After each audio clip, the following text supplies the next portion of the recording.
السلام علیکم ناظرین و سامعین، آپ کا ہمارے ATR اردو چینل میں خیر مقدم اور استقبال ہے۔ آج ہم آپ کے سامنے بہت ہی اہم شخصیت کا تعارف کروا رہے ہیں اور اس کا نام ہے جگت موہن لال رواں۔ یہ بہت بڑے شاعر ہیں، ان کے بارے میں ہم پڑھتے ہیں۔ جگت موہن لال رواں اردو کے ایک مشہور شاعر گزرے ہیں۔ رواں ان کا تخلص تھا۔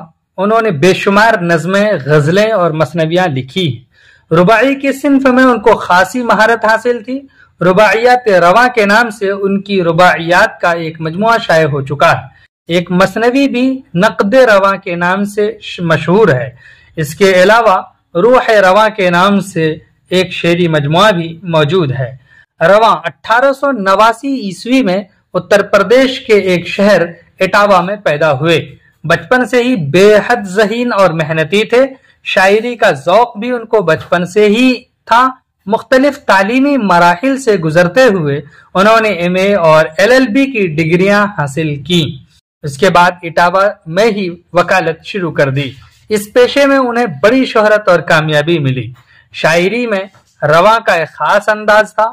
تلوک چند محروم کی طرح ان کی شاعری میں بھی اخلاق و کردار کی باتیں ملتی ہیں۔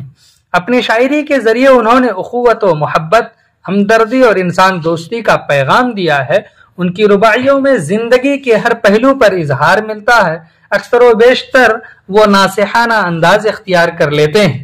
ان کا اسلوب نہایت ہی سلیس اور عام فہم ہے۔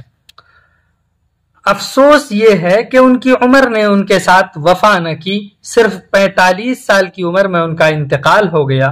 ان کا سال وفات 1934 عیسوی ہے۔ تو ہم پڑھ چکے ہیں جگت موہن لال رواں کے بارے میں، اور پھر ہم ان کے رباعیوں کو یہاں پر پڑھیں گے۔ ان کے اشعار کے ساتھ ہم حاضر ہوں گے۔ تب تک کے لیے خدا حافظ۔ السلام علیکم۔